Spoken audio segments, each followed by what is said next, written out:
Hello everyone, चर्चित मुद्दों की श्रृंखला में एक बार फिर से आप सभी का स्वागत है।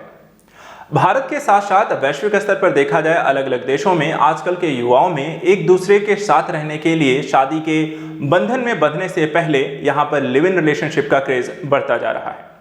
लेकिन क्या लिव इन रिलेशनशिप एक वैधानिक अधिकार है? क्या आप यहाँ पे लिव इन में रह सकते हैं? इसको लेकर के यहाँ पे कानून की परिस्थिति क्या है?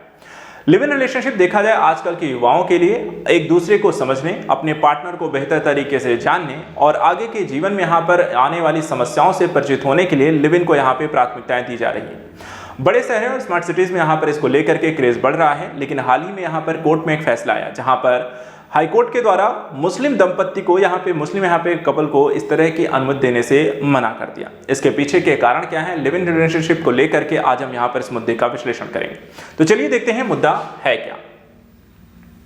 देखिए चर्चा में क्यों है, क्योंकि इलाहाबाद उच्च न्यायालय के द्वारा इस्लाम का पालन करने वाला कोई भी शादीशुदा व्यक्ति लिव इन रिलेशनशिप में रहने के अधिकार का दावा नहीं कर सकता है। यह यहाँ पर एक डिसीजन दिया गया है। तो देखा जाए यानी कि हिंदुओं के संदर्भ में क्या अन्य धर्मों को लेकर के ये स्वीकार है, लेकिन मुस्लिमों को लेकर के ये स्वीकार नहीं है। ऐसा क्यों है, आइए इस मुद्दे को समझते हैं और साथ ही लिव इन रिलेशनशिप को भी। तो देखिए मामला क्या है, मामला क्यों है और इस संदर्भ में यहाँ पे बातें कैसे आई हैं। तो देखिए दो व्यक्ति हैं, एक तरफ यहाँ पर एक लड़की है जिनका नाम है यहाँ पे स्नेहा देवी, दूसरी तरफ पुरुष जो है मोहम्मद शादाब खान के द्वारा एक रिट या याचिका दायर की गई। महिला के यहाँ पे देखिए परिजनों ने कहा कि शादाब खान के खिलाफ एफआईआर यहाँ पे दर्ज कराई और उसकी बेटी को अगवा करके उससे शादी कर ली है। यहाँ पे स्नेहा देवी और मोहम्मद शादाब ने अदालत को बताया कि वे वयस्क हैं और लिव इन रिलेशनशिप में यहाँ पर रह रहे हैं। ये है मामला जो यहाँ पर चल रहा है, जिसको लेकर के कोर्ट में यहाँ पर मामला चला। अब आइए समझते हैं आपके मौलिक अधिकार को।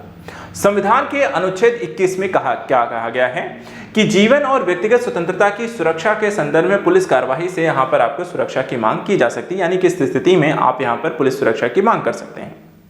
अब जो मामला है, शादाब खान पहले से शादीशुदा है, जो यहाँ पर क्वेश्चन मार्क क्रिएट किया है, जिसपे यहाँ पे फैसला दिया गया कि शादाब खान जो है पहले से ही यहाँ पे शादीशुदा है और उसकी 2020 में फरीदा खातून नाम की यहाँ पे महिला से शादी हो चुकी है। और इस पूरे मामले में यहाँ पर दूसरी जो शादी है, जो लिव इन रिलेशनशिप की बात की, एक तरफ आपने शादी कर रखी है, दूसरी तरफ आप यहाँ पे एक दूसरी लड़की के साथ यहाँ पर लिव इन रिलेशनशिप में रहने की बात कर रहे हैं। तो इस तरीके से मामले को यहाँ पर हाईकोर्ट ने मना कर दिया है।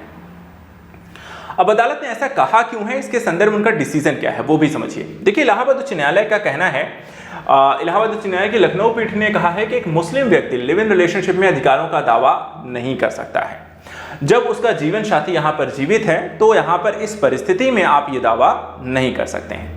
अदालत ने इस रिश्ते को इस्लाम के सिद्धांतों के खिलाफ भी यहाँ पर बताया है कि इस्लाम इस तरह की चीजों को यहाँ पर अनुमति नहीं देता है, लिव इन रिलेशनशिप जैसी चीजों को। अदालत के अनुसार वैवाहिक संस्थानों में मामले में संवैधानिक नैतिकता और सामाजिक नैतिकता में यहाँ पे संतुलन बताने की यहाँ पर जरूरत है। यानी कि जिस तरह की जो प्रक्रियाएं आप यहाँ पे अपना रहे हैं अपने आप समाज में, जिस तरह के आप यहाँ पर एक तो नैतिकता अपने स्तर पे एथिक मूल्य भी यहाँ पर वैल्यूज भी होते हैं जिनका आपको पालन करना चाहिए और इस तरीके से मौलिक अधिकारों का आप दुरुपयोग यहाँ पे नहीं कर सकते हैं। साथ में यहाँ पे सामाजिक मूल्य और नैतिक और कानूनी कह सकते हैं पालना को यहाँ पर करने को लेकर जो कानूनी यहाँ पे प्रक्रियाएं उनमें यहाँ पे एक समन्वय बना करके एक यहाँ पे उचित और नैतिक यहाँ पर चीजों को लागू करना चाहिए। जिस तरह के यहाँ पे बातें यहाँ पे जिस तरह के ट्रायंगल यहाँ पे जो क्रिएट किया जा रहा था। उच्च न्यायालय ने यह भी कहा कि उनकी पुलिस कार्यवाही से सुरक्षा की मांग अस्वीकृत कर दी गई है और स्नेहा देवी को उसके माता पिता के पास भेजने का निर्देश दे दिया है। यानी कि यहाँ पर इसको पूरी तरीके से मामले को खारिज करते हुए लड़की को यहाँ पर अपने माँ बाप के पास वापस लौटना होगा। अब बात करते हैं लिव इन रिलेशनशिप, जिसको देखा जाए आजकल के युवाओं में काफी क्रेज है। हो सकता है आप में से भी कुछ व्यक्ति यहाँ पर लिव इन रिलेशनशिप में रह रहे हो। तो आइए समझते हैं यहाँ पे लिव इन रिलेशनशिप है क्या। जैसा हमने कहा कि जब कोई कपल शादी नहीं करता है, ठीक है, शादी के बिना या शादी से पहले भी कई लोग यहाँ पे अप्लाई करना चाहते हैं ऐसी चीजों को लेकर के, एक ही घर में पति पत्नी की तरह रहते हैं, इस रिश्ते को ही हम क्या कहते हैं, लिव इन रिलेशनशिप। यानी बस आपने शादी नहीं की है लेकिन आप रह रहे हैं पूरी तरीके से जैसे एक शादीशुदा व्यक्ति रहता है। एक दूसरे के साथ रहते हैं, घर के सारे काम एक दूसरे के साथ बांटते हैं, सारे खर्चों को एक दूसरे के साथ बांटते हैं, एक दूसरे की सारी चीज़ों को समझते हैं, प्रॉब्लम करते हैं, घूमते फिरते हैं, लगभग हर एक चीज़ आप करते हैं। सिर्फ यहाँ पर यह है कि आपने शादी नहीं की है। तो कोई भी यहाँ पर देखा जाए शादीशुदा व्यक्ति तलाक लिए बिना लिव इन रिलेशनशिप में लेकिन नहीं रह सकता। इसके लिए जरूरी पहलू क्या है कि दोनों ही यहाँ पर या तो अनमैरिड हैं या फिर दोनों ही अगर अपने या तो तलाक ले चुके हैं, तो ऐसी स्थिति में आप यहाँ पर रह सकते हैं। लेकिन एक व्यक्ति शादीशुदा है, दूसरा नहीं है, तो इस संदर्भ में यहां पर लिव इन रिलेशनशिप में नहीं रहा जा सकता। बात करें भारत में लिव इन रिलेशनशिप को लेकर क्या कोई कानूनी स्थिति है, तो भारतीय संविधान के अनुच्छेद 21 को अगर हम ध्यान दें तो यहां पे कहता है कि दो बालिग लोगों को शादी करने के बाद या बिना शादी के एक साथ रहने का अधिकार है। यानी कि भारत में लिव इन रिलेशनशिप को लेकर के यहां पे कानूनी मान्यता है। बात करते हैं दंड प्रक्रिया संहिता यानी सीआरपीसी की धारा 125 के तहत शादीशुदा महिलाओं को भरण पोषण का यहां पे अधिकार होता है। इसके अंतर्गत लिव इन में रहने वाली महिलाओं को भी भरण पोषण का अधिकार यहां पर मिलता है। यानी कि आप शादी करके चाहे किसी व्यक्ति के साथ रह रहे हो या बिना शादी के किसी के साथ रह रहे हो, अगर आप रह रहे हैं लिव इन में भी हैं, तो अगर वहां पर आप जैसे ब्रेकअप की जैसी स्थितियां होती हैं तो उस संदर्भ में जो अगर साथ भी रहे तो पुरुष यहां पर आपको खर्चे का प्रावधान जो भी है वो पुरुष के द्वारा आपको देना होगा। अब बात करते हैं अदालत इस संदर्भ में यहां पर क्या कहता है। तो 1978 में बद्री प्रसाद बनाम डायरेक्टर ऑफ कॉन्सिलिडेशन केस में सुप्रीम कोर्ट ने पहली बार जो है लिव इन रिलेशनशिप को वैध माना। उसके बाद 2001 में इलाहाबाद उच्च न्यायालय ने पायल शर्मा बनाम नारी निकेतन केस में कहा कि किसी महिला और पुरुष का बिना शादी किए एक साथ रहना गैर कानूनी नहीं है। फिर मामला आता है 2006 में, जब सुप्रीम कोर्ट ने लता सिंह बनाम यूपी राज्य मामले में कहा कि विपरीत लिंग के दो शख्स अगर एक साथ रह रहे हैं तो गैर कानूनी या अपराध यहां पर नहीं है। यानी कि अलग अलग समय में अलग अलग केसेस में इस तरह के फैसले आए जहां पर इसको एक तरीके से आपको वैधता प्रदान की गई कानूनन रूप से। 2010 में एक और केस यहां पे सुप्रीम कोर्ट में दायर किया गया, डी वेलुस्वामी बनाम डी पचैम्मल मामला, जिसमें लिव इन रिलेशनशिप को घरेलू संबंध का भी दर्जा यहां पर प्रदान कर दिया गया।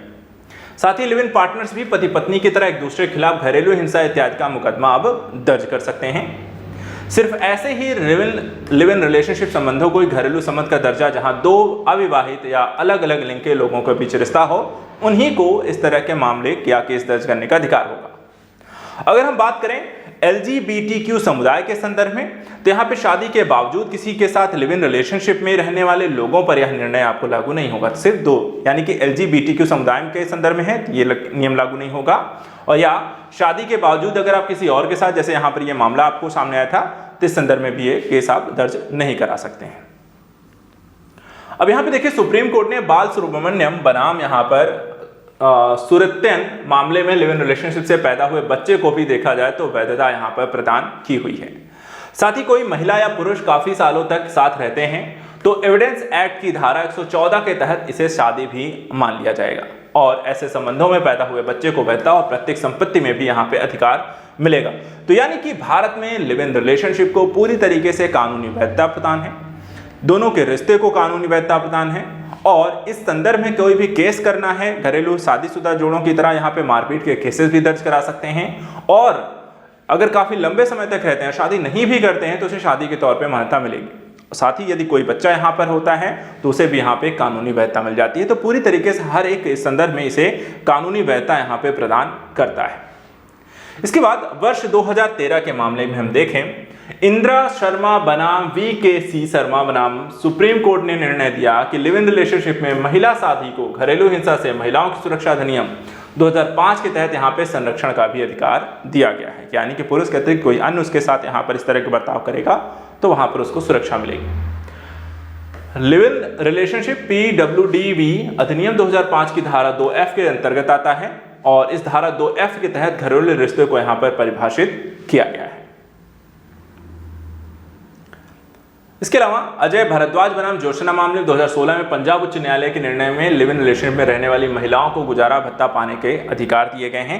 तो इस तरीके से अन्य देशों में भी यहाँ पर आपको, भारत में तो हमने देख लिया क्या कानूनी वैधता यहाँ पे प्रदान है, क्या भारत के अतिरिक्त अन्य देशों में भी इसको लेकर के कोई कानूनी वैधता है, तो वो भी जाते जाते देख लेते हैं। सबसे पहले अमेरिका में बात करें तो यहाँ पर लिव इन में साथ रह सकते हैं, लेकिन लीगल पार्टनर का दर्जा आपको यहाँ पर नहीं मिलता है। ब्रिटेन में बात करें तो बिना शादी के साथ रहने वालों को भी लीगल पार्टनर का दर्जा यहां पर मिला हुआ है। तीसरा यहां पर देखें, ऑस्ट्रेलिया में शादीशुदा लोगों को लिव इन रिलेशनशिप में भी यहां पर आपको वैध माना गया है। कनाडा में देखें तो कुछ मामलों में लिव इन जोड़ों को भी शादीशुदा जैसे अधिकार आपको दिए गए हैं। फ्रांस में देखें तो लिव इन रिलेशनशिप दो लोगों के बीच के यहाँ पे एक कॉन्ट्रैक्ट के तहत माना जाता है, और भारत में लिव इन के बारे में कोई यहाँ पे कानून नहीं है, पर संविधान के तहत यहाँ पे इसे रहने का अधिकार दिया गया है।